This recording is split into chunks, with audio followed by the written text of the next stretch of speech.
இன்னைக்கு ஒரு முக்கியமான ஒரு விருந்தினரை நம்ம பார்க்க போறோம். அவர் 40 ஆண்டு காலமாக மியூச்சுவல் ஃபண்ட் துறையில் அனுபவம் வாய்ந்தவர். கரூர் மாவட்டம் பள்ளப்பட்டியைச் சேர்ந்த திரு சாகுல் அமீது அவர்களைத்தான் இன்றுடன் நம்ம பேச போகிறோம். கட்டாயமா இந்த வீடியோ கடைசி வரைக்கும் பாருங்க. வணக்கம் சாகுல் அமீது சார். வணக்கம் சார். வணக்கம் ஐயா. இன்னைக்கு பார்த்தீங்கன்னா ஆன்லைன்ல பெரிய அளவுல விளம்பரங்கள் வருது.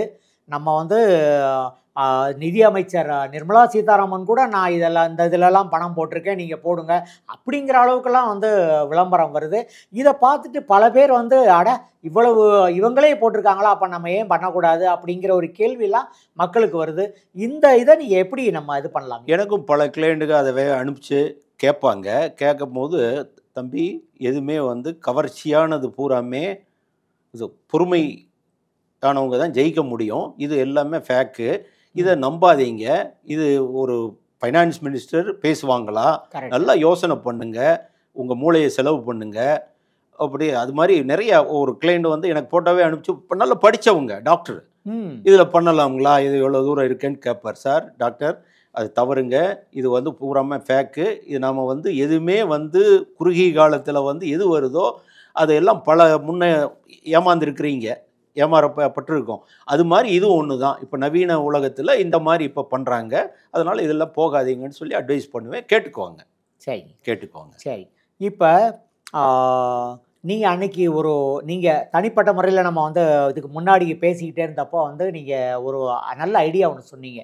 அதாவது பெண்கள் இன்னைக்கு மியூச்சுவல் ஃபண்டில் வர்றதுக்கு ரொம்ப தயங்குறாங்க. ஆனால் அவங்க ஒரு நாளைக்கு 10 ரூபாயோ 20 ரூபாயோ சேர்க்கறதன் மூலமாக எதிர்காலத்தில் பெரிய தொகையை எப்படி சேர்க்க முடியும் அப்படிங்கிறத பற்றி சொன்னீங்க. அதை பற்றி கொஞ்சம் சொல்லுங்கள். ஒரு பெண் மேக்சிமம் 20வது வயதில் திருமணம் ஆகுறாங்க. அந்த திருமணமாகி குடும்ப பொறுப்பு அவங்க ஏற்க போகும்போது அவங்க டெய்லி ஒரு 10 ரூபா சேமித்தார்கள் என்றால் மாதம் 300 ரூபாய்ங்க, வருஷம் 3600. அதே 40 வருஷம் அவங்க ரிட்டையர்மெண்ட் வரைக்கும் சேர்த்துனாங்கன்னா அவங்களே 1,44,000 ரூபாய் சேர்த்திடுவாங்க. சரி. இது மியூச்சுவல் ஃபண்டில் இதே மந்த்லி அவங்க 300 மொத்தமாக கூட அவங்க 300 போட வேண்டியதில்லை. ஒரு 3 டேட்டில் ஒரு 5ஆம் தேதி 100, 15ஆம் தேதி 100, 25ஆம் தேதி 100 இந்த மாதிரி ஒரு எஸ்ஐபியை பண்ணாங்கன்னா அவங்களுக்கு ஆட்டோமேட்டிக்காக 40 இயர்ஸில் அவங்களே 1,44,000 ரூபாய் சேமிச்சிடுறாங்க. கிட்டத்தட்ட இது நியர்லி 1 crore இருக்கும். 1 crore இருக்கும். அவங்க அதை அப்படியே சிஸ்டமேட்டிக் வித்ட்ராவல் பிளானில் கொண்டு வந்தாங்கன்னா மாதம் 1 லட்சம் ரூபாய் அவங்களுக்கு ரிட்டைர்மெண்ட் மாதிரி எடுக்கலாம். இதை முறையாக அவங்க செய்யணும். செஞ்சாங்கன்னா நல்லா இருக்கும். அதுக்கு என்ன பண்ணால் இன்றைக்கி மகளிர் சுய உதவிக்குழு தமிழ்நாட்டில் ரொம்ப பிரபலமாக இருக்குது. அந்த மகளிர் சுய உதவிக்குழு மூலம் அந்த வட்டார மொழியில் மியூச்சுவல் ஃபண்டு இந்த துறையினர் அதை கொண்டு போய் சேர்த்தாங்கன்னா பெரிய ஒரு கிடைக்கும். 10 ரூபாயெலாம் இன்றைக்கி காப்பி 15 ரூபா, டீ 15 ரூபா சார். இங்கே கூட 10 ரூபாய்க்கு சென்னையில் கிடைக்குது. எங்கள் ஊரில் 15 ரூபா டீ. அது ஒரு 10 ரூபா யார் வேண்டாலும் இது பண்ணலாம். நான் என்னுடைய உதாரணத்தை சொல்ல, என்னுடைய பேரம்பேத்தி 5 பேர் இருக்காங்க. அவங்களுக்கு டெய்லி இப்போ வீட்டில் இருந்தால் ஒரு காலையில் 10 ரூபா கொடுக்கணும், சாயந்தரம் 10 ரூபா கொடுக்கணும். ஒரு சாக்லேட் வாங்கினா 10 ரூபா. அப்போ நான் என்ன பண்ணுறேன்னா அந்த 5 பேர்த்துக்கும் டெய்லி ஒவ்வொருத்தருக்கும் 20 ரூபா வீதம் 100 ரூபாயை நான் இன்வெஸ்ட் பண்ணிடுறேன். இன்னைக்கு என்னுடைய பேரன் ஒருத்தன் இன்னைக்கு 18 வருஷம் ஆயிடுச்சு. அவனுக்கு ஒரு 54,000 ரூபாய் வந்துச்சுங்க. சரி. அவன் பேரை கொஞ்சம் மாற்றிக்கிட்டாங்க. அதனால அந்த பையனுக்கு எடுத்தப்பா அவன் பணம் இப்படி 54,000 ரூபாய் இருக்குன்னு சொல்லும்போது அவன் என்ன பண்ணிட்டான், நான் வீடு கட்டணுங்க தாத்தா நீங்கள் கேமரா போட்டுக்குங்க என்னுடைய கிஃப்டான்னு சொல்லி கொடுத்துட்டான். அதே மாதிரி இப்போவும் இன்னும் மற்ற பேரம்பேத்திக்கு போட்டிருக்குங்க. இன்னைக்கு கிட்டத்தட்ட ஒரு 5 லட்சம் ரூபாய் அதில் சேர்ந்துருச்சுங்க எஸ்ஐபியில். காரணம் என்னென்னா இது நாம் எதுக்காகண்டா நான் போட்டால் தான் அடுத்தவங்களுக்கு காட்ட முடியும். கட்டாயமாக ப்ராக்டிக்கலாக அவங்களுக்கு பார்க்க போகும்போது பாரு இது நீ போட்டிருக்கேன், எல்லா நேரங்கள்லையும் போட்டிருக்கோம். இது ஒரு 10 ரூபா டெய்லி ஒதுக்கிறது தவறு கிடையாது. ஒரு குழந்தைக்கு 20 ரூபா ஒரு நாளைக்கு காலையில் 10 சாயந்தரம் 10 ஒதுக்குங்க. அது ஈஸியாக ஆச்சு. அதே மாதிரி என்னுடைய இது எல்லாத்துக்குமே தனித்தனி பிளான் வச்சுருக்கேங்க. இப்போ என்னுடைய வீடு ஒயிட் வாஷ் பண்ணுறதுக்கு டெய்லி 100 ரூபா ஒதுக்கிடுவேன் எஸ்ஐபியில். என்னுடைய வீடு ஒயிட் வாஷ் பண்ணுறதுக்கு 7 வருஷத்துக்கு ஒரு ட்ரிப் ஒயிட் வாஷ் பண்ணணும். சரி. அப்போ அன்னைக்கு இப்போ தான் பண்ணணுங்க. இன்றைக்கி 2,80,000 ரூபாய் ஆகிடுச்சு ஒயிட் வாஷுக்கு. இது அதே இன்னொரு 7 வருஷத்தில் இப்படி டபுள் ஆகும். அப்போ அன்னைக்கு ஒரு 4 லட்சம் ரூபா நமக்கு கையிலேருந்து கையில் இருந்தால் நம்ம பண்ணிடலாம். ஓகே. பண்ண போகும்போது கூட மனம் வராது. ஓகே. எப்படின்னா, அட 4 லட்ச ரூபா இதுக்கு செலவு பண்ணணுமா, கரெக்ட். கொஞ்சம் அப்படியே சுருக்க பார்ப்போம் செலவை. இப்போ இது வந்து தாராளமாக செலவெல்லாம் அது மாதிரி ஒவ்வொன்றுக்கும் மொய் வைக்கிறதுக்கு ஒரு எஸ்ஐபி வச்சுருக்குறோம். அட. ஒரு எப்படின்னா என்னுடைய ப்ராக்டிஸ் அதை பார்த்து என்னுடைய கிளைண்ட்ஸும் ஓகே. வந்துடுவாங்க. நாங்கள் இது பண்ணுறோம். இப்போ இந்த மாதிரி அவங்களுக்கு போகும்போது இது எல்லா இதுக்குமே தனித்தனியாக வச்சுருக்குறோம் எஸ்ஐபி. ஓ ஓ கல்யாணத்துக்கு மொய் எழுதுறதுக்கு ஆமாம், அப்புறம் ஆமாம் தனி எஸ்ஐபி. இப்போ அதில் இருந்து எடுத்து இன்னைக்கு ஒரு நல்ல விதமாக செய்யலாம். கரெக்ட். ஒரு 1000 ரூபா கொடுக்குற இடத்துல 5000 ரூபா கொடுக்கலாம். Okay okay. ஸோ இந்த மாதிரி ஒவ்வொரு விஷயத்துக்கும் நீங்கள் பிளான் பண்ணி இந்த மாதிரி இந்த மாதிரி தான் என்னுடைய வாடிக்கையாளருக்கு நான் இந்த மாதிரி பிளான் தான்ப்பா. இங்கே வந்து முதலீடு எதுக்காக பண்ணுறேன்னு தான் கேட்பேன். இல்லை அவங்க சொன்னாங்கன்னு அவங்க சொல்கிறதெல்லாம் இல்லை. எங்கள் தம்பி சொன்னார், எங்கள் பெரியப்பா சொன்னார், சித்தப்பா சொன்னார். அதில் உன்னுடைய நீட்ஸ் என்ன, எதுக்காக பண்ணுற, இப்படி பண்ணனா இப்படி இருக்கணும், இது இந்த தேவைக்கு பண்ணு, நீ ஹாப்பியாக இருக்கலாம். கரெக்ட். அதுதான் வந்து பண்ணிக்கிட்டு இருக்கவங்க அது மாதிரி தான் பண்ணிக்கணும். இந்த என்னுடைய வந்து இதில் வந்து இந்த ஒயிட் வாஷ் எஸ்ஐபி இருக்கு பாருங்க, அது நல்ல பிரபலம் என்கிட்ட. எல்லாருமே வந்து அதை விரும்புகிறாங்க. கரெக்ட். வீட்டை வந்து வீடு நல்லா இருந்தால் தான் எல்லாம் நல்லா இருக்கும். கட்டாயம். ஆமாம். அதனால வந்து அந்த இது வந்து எனக்கு பெரிய இதுங்க. நான் சொல்கிறத கேட்டுக்குவாங்க. டெய்லி 100 ரூபா ஒதுக்கு. ஒரு ஸ்கொயர் ஃபீட்டு எத்தனை ஸ்கொயர் ஃபீட்டு அதுக்கு வந்து 10 ரூபா கணக்கு போட்டுக்க. ஓகே. ஒரு ஸ்கொயர் ஃபீட்டுக்கு 10 ரூபா வச்சுக்க ஒயிட் வாஷுக்கு. மாதம் 10 ரூபா அது மாதிரி பண்ணுங்க, நல்லா இருக்கும்னு அதே மாதிரி நிறையா பண்ணுறாங்க. சரி. அதே மாதிரி சில்ட்ரன்ஸ் இதுவும் எனக்கு நிறையா குழந்தை பிறந்தோடனே என்கிட்ட வருவாங்க. வந்தோடனே பேரை வச்சோடனே என்கிட்ட வந்து பண்ணிடுவாங்க. ஓகே. ஸோ சில்ட்ரன் ஃபண்டுங்கிறத நீங்கள் எப்படிங்க பார்க்குறீங்க? குழந்தைகள் பிறந்த உடனே அவங்களுக்கு ஒரு 1000 ரூபாயோ 2000 ரூபா அப்படி பண்ணுறீங்களா எப்படி? இல்லை, மந்த்லி அவங்களுடைய எப்படி அவங்களுடைய இதுக்கு வாய்ப்பு வசதி எப்படி இருக்கோ அதுக்கு தகுந்த மாதிரி 100 ரூபாயிலேருந்து இன்றைக்கி பண்ணலாமே. அதனால் வந்து அவங்களுக்கு இது இன்னைக்கு பெரிய அன்றைக்கி தான் வந்து பெரிய சிரமமாக இருந்துச்சு. அன்றைக்கி செக்கப் கொடுக்கணுங்க. இன்றைக்கி எல்லாமே ஈஸியாக போயிடுச்சு. ஸோ குழந்தை பிறந்ததுலேருந்து ஒரு மாதத்துக்கு 1000 அல்லது அது 18வது வயசு எல்லாருக்குமே நான் சொல்லக்கூடியது என்னன்னா, டெய்லி 100 ரூபா ஒதுக்குங்க. மாதம் 3000 ரூபா ஒதுக்குங்க. அந்த 3000ஐயும் நீ ஒன்றா பண்ணாத. 5ஆம் தேதி 100, 15ஆம் தேதி 100, 25ஆம் தேதி உனக்கு எல்லா ஆவரேஜ் ரேட்லேயும் வந்து உனக்கு யூனிட்ஸ் கிடைக்கும். இந்த ஒரு மாதத்தில் மார்க்கெட் பாதி நாள் நல்லா இருக்கும், பாதி நாள் இதாக இருக்கும். உனக்கு நம்பர் ஆஃப் யூனிட்ஸ் கூட வரும். இன்டைரக்டாக வந்து மார்க்கெட் கூடனா நமக்கு ஹாப்பி, லாபம் தான். மார்க்கெட் குறைஞ்சா இதில் ஹாப்பி. அதை புரிய வைப்பேன். பாரு, அதுக்கு உதாரணம் என்ன சொல்லுவேன்னா, உங்கள் வீட்டுக்கு வந்து ஒரு நாளைக்கு ஒரு தேங்காய் வேண்டும். 30 நாளைக்கு 30 தேங்காய். இந்த 30 தேங்காயை ஒன்றா வாங்கினா விலை கம்மியாக கிடைக்கும். கரெக்ட். அப்போ அதில் வந்து 2 ரிஸ்க் இருக்குங்க. ஒன்று விலை குறைஞ்சா, ஒன்று அடுத்து எப்படியும் ஒரு 10% கெட்டு போகும். ஆமாம். அப்போ அதனால் நீ வந்து அன்னன்னைக்கு வாங்கிறது தான் புத்திசாலித்தனம். அதே மாதிரி நீ அது மாதிரி வாங்கு சொன்னால் புரிஞ்சுக்குவாங்க. சரிங்க, சரி. இப்போ மியூச்சுவல் ஃபண்டுங்கிறது இன்றைக்கும் வந்து ஒரு நகர்ப்புறங்களில் இருக்கிறவங்க தான் பெருவாரியாக வந்து பண்ணிக்கிட்டு இருக்காங்க. கிராமப்புறங்களில் இருக்கிறவங்களுக்கு வந்து இன்னும் அதனுடைய இது என்னன்னு சரியாக தெரியல. அதுக்கு அந்த மக்களுக்கு கொண்டு போய் சேர்க்கறதுக்கு நம்ம என்ன பண்ணணும்? இல்லை, நீங்கள் வந்து உங்கள் நாணய விகடன் வந்து இந்த மியூச்சுவல் ஃபண்டுக்கு வந்து நாணய விகடன் பெரும் பங்காற்றி இருக்கு, பணியாற்றி இருக்கிறது. ஏகதேசம் அந்த நகர்ப்புற மக்களுக்கு கொண்டு சேர்த்ததே நீங்கள் தான். நாணய விகடன் மூலம்தான் வந்து ஓரளவுக்கு அந்த நம்பிக்கை பிறந்து வந்தாங்க. இப்போ கிராமப்புறத்தில் நாம் பண்ணணும்னா என்ன பண்ணணும்னா வந்து இந்த வட்டார மொழியில் வந்து இந்த மகளிர் சுய குழுவை பயன்படுத்தலாம். அதே மாதிரி இன்றைக்கி வந்து கவர்மெண்ட் ஒரு வீட்டுக்கு வந்து ஒரு பெண்ணுக்கு 1000 ரூபா கொடுக்குறாங்க. அதே மாதிரி குழந்தைக்கு கொடுக்குறாங்க. நிறையா மிச்சமாகுது. இப்போ என்னுடைய இதை எடுத்துக்கிட்டிங்கன்னா, எங்களுடைய ரிலேட்டிவ் இந்த இதில் வந்து 20000 ரூபா ஃபோன் வாங்கிட்டாங்க. ஓகே. அவங்க வந்து ஒரு 5000 ரூபா ஃபோன் யூஸ் பண்ணிக்கிட்டு இருந்தவங்க இன்றைக்கி வந்து அந்த தமிழ்நாடு அரசு கொடுக்கக்கூடிய அந்த உதவித்தொகையில் 20 மாதத்தில் அதை சேர்த்தி ஃபோனை தான் வாங்கினாங்க. அவங்கள்ட்ட நாம் போய் இந்த முதலீட்டை வந்து சொல்ல ஒன்று அவங்களுக்கு அந்த நாலேஜ் போய் சேரலை. அவங்க வந்து அந்த வாங்கக்கூடிய 1000 ரூபாயில் ஒரு 30%, 25% இன்வெஸ்ட் பண்ணாவே நமக்கு பெரிய ஒரு மியூச்சுவல் ஃபண்ட் துறைக்கு பெரிய பணம் வரும். அதை வந்து இந்த எல்லா மியூச்சுவல் ஃபண்டுகளும் வட்டார மொழியில் கொண்டு சேர்க்கணும். சேர்த்தாங்கன்னா கண்டிப்பாக பெரிய ஒரு மாற்றம் வரும். இன்றைக்கி இந்தியாவில் 5.5 கோடி பேர் தான் வந்து இந்த மியூச்சுவல் ஃபண்டில் இன்வெஸ்ட் பண்ணியிருக்காங்க. ஸோ இன்னும் ஆனா 20 கோடி பேர் வந்து இன்வெஸ்ட் பண்றதுக்கான ஒரு வாய்ப்பு இருக்கு. ஆமா இன்னும் அதிகமான மக்கள போய் சேர்க்கறதுக்கு அந்த வட்டார மொழிங்கிறது வந்து மிகப்பெரிய ஆமா அது அது ஒண்ணுங்க. அடுத்து வந்து அந்த ரிஸ்க் ஃபேக்டர் போடுறாங்க பாருங்க, ஆமா. டேஞ்சரஸ் ஆ. சந்தை அபாயங்களுக்கு உட்பட்டது. உட்பட்டதுங்கிறே அது தவறுங்க. ஓகே. மார்க்கெட் ஏற்ற இறக்கங்களுக்கு உட்பட்டதுன்னு போட்டா ஓகே. கரெக்ட். கரெக்ட். காரணம் மார்க்கெட் கூடும் குறையும், அதுக்கு பொறுப்பு நாம. அதை டேஞ்சரஸ்ன்னு போகும்போது அவங்க பயப்படுறாங்க, ஓகே. அந்த புரியாதவங்க பயப்படுறாங்க. அதை விட போட்டவங்க நல்லா இதா இருந்தாலும் போடாதவன் கெடுத்து விடுவான். கரெக்ட். கரெக்ட். போடாத பயந்துருவாங்க ரொம்ப. பயந்து விடுவாங்க, பயந்துடுறாங்க. அந்த இது வந்து அதை வந்து அவங்க மியூச்சுவல் ஃபண்ட் துறை தான் அதை வந்து மேல்மட்டத்துக்கு செபிக்கு கொண்டு போய் அதை மாற்றினாங்கன்னா நல்லா இருக்கும். கரெக்ட். நல்லா இருக்கும். காரணம் டேஞ்சருங்கும் போது யார் வருவாங்க?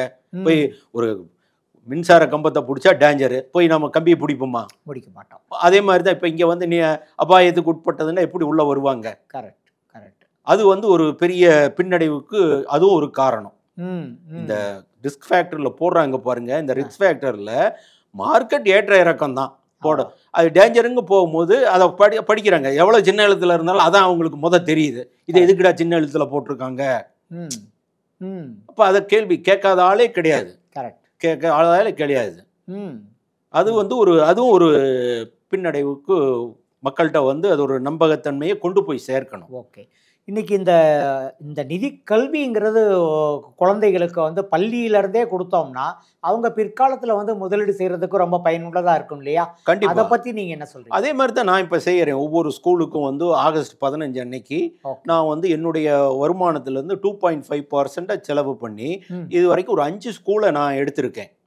அந்த குழந்தைகளுக்கு அந்த ஒரு ஏஎம்சியில் அந்த புக்ஸ் கொடுப்பாங்க. இதில் ஹெச்டிஎஃப்சி ஏஎம்சியில் அருமையான ஒரு புக் கொடுக்குறாங்க. என்னது கொடுக்குறாங்கன்னா இங்கிலீஷில் தான் கொடுக்குறாங்க. இது மாதிரி சென்னை மாதிரி டவுனில் படிக்கிற குழந்தைகளுக்கு தான் அது புரியும். கிராமத்தில் படிக்கிற குழந்தைக்கு வட்டார மொழியில் இல்லை. அருமையான புக்கு, ரொம்ப அருமையான அவங்க பண்ணியிருக்கிறது. அதே மாதிரி பிர்லா மியூச்சுவல் ஃபண்டில் தமிழில் கொடுக்குறாங்க.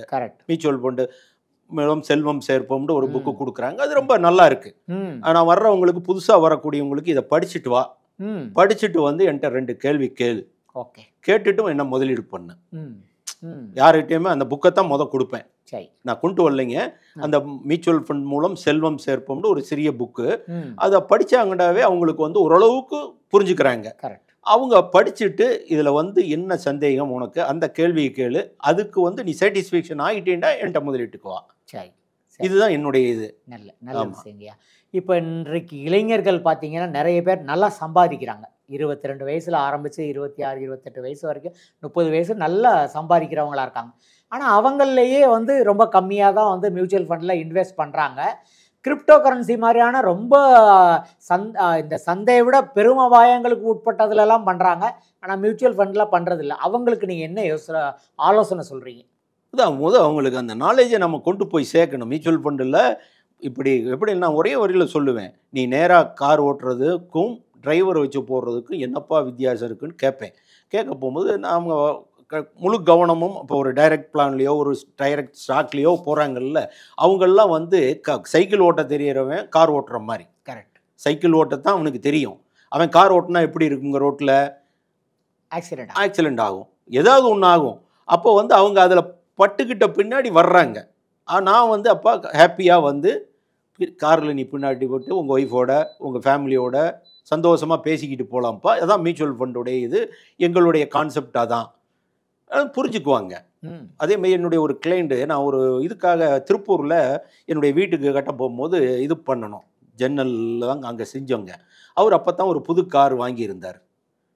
அப்போ எனக்கு வந்து நிறையா ஃபோன் வந்துக்கிட்டே இருந்துச்சு, இந்த இன்வெஸ்ட்மெண்ட் சமாச்சாரமாக. அவர்கிட்ட பேசுகிறதுக்கே முடியல. என்ன சார் இவ்வளவு ஃபோன் வருது, நீங்கள் யார் சார் என்ன, இப்படி நான் மியூச்சுவல் ஃபண்டா என்னன்னு கேட்டாருங்க. இத்தனைக்கு அவங்க ஒய்ஃப் ஹெட் மாஸ்டர், இவரும் ஒரு நல்ல ஒரு டிகிரி. அவர் மியூச்சுவல் ஃபண்ட் தான் அப்பா இப்படின்னு சொன்னேன். அப்பா நான் அவர்கிட்ட ஒரே கேள்வி கேட்டேன், கார் எப்படிங்க சொந்தமாக வாங்கினீங்களா என்னன்னு கேட்டேன். இல்லை சார், ஒய்ஃபோடைய இவ்வளோ 5 லட்ச ரூபா பணம் கொடுத்தோம், மிச்சம் 15 லட்ச ரூபா கடன் வாங்கியிருக்கிறோம். அப்போ நான் அவர்கிட்ட கேட்ட கேள்வி, காரை மாதத்தில் எத்தனை நாள் சார் யூஸ் பண்ணுறீங்கன்னு கேட்டேன். மாதத்தில் 2 நாள் போய் திருப்பூர் இது கோயம்புத்தூரில் ஒரு ஹோட்டல் இருக்குது சார், அங்கே ஃபேமிலியோடு சாப்பிட்டுட்டு வந்துடுவோம்னு சொன்னார். அப்போ நான் வந்து அவருக்கு ஒரு கணக்கு, எவ்வளவு சார் செலவாகுது இவ்வளோலாம் போட்டுட்டு, அப்போ வந்து சார் யாருமே இது சொல்லலையே, இவ்வளவு செலவாகுது உனக்கு, இந்த காருக்கு நீ இவ்வளவு இஎம்ஐ கட்டுற, நீ 5 லட்ச ரூபா பணத்தை போட்டிருக்க. இப்போ அவருக்கு ஒரே கேள்வி நான் என்ன கேட்டேன்டா, கோயம்புத்தூருக்கு நீங்கள் கார் வச்சு போனீங்கடா எவ்வளோ ஆகும்? ஒரு இனோவா காரவே எடுத்துக்கோங்க. இல்லை சார் எனக்கு இனோவாலாம் வேண்டாம், நாங்கள் 2 பேர் ஒரு புள்ள தான்டாரு. இல்லை சார் நீங்கள் இனோவாவே எடுத்துக்கோங்க. ஓகே. 2000 ரூபா வரும் போக வர.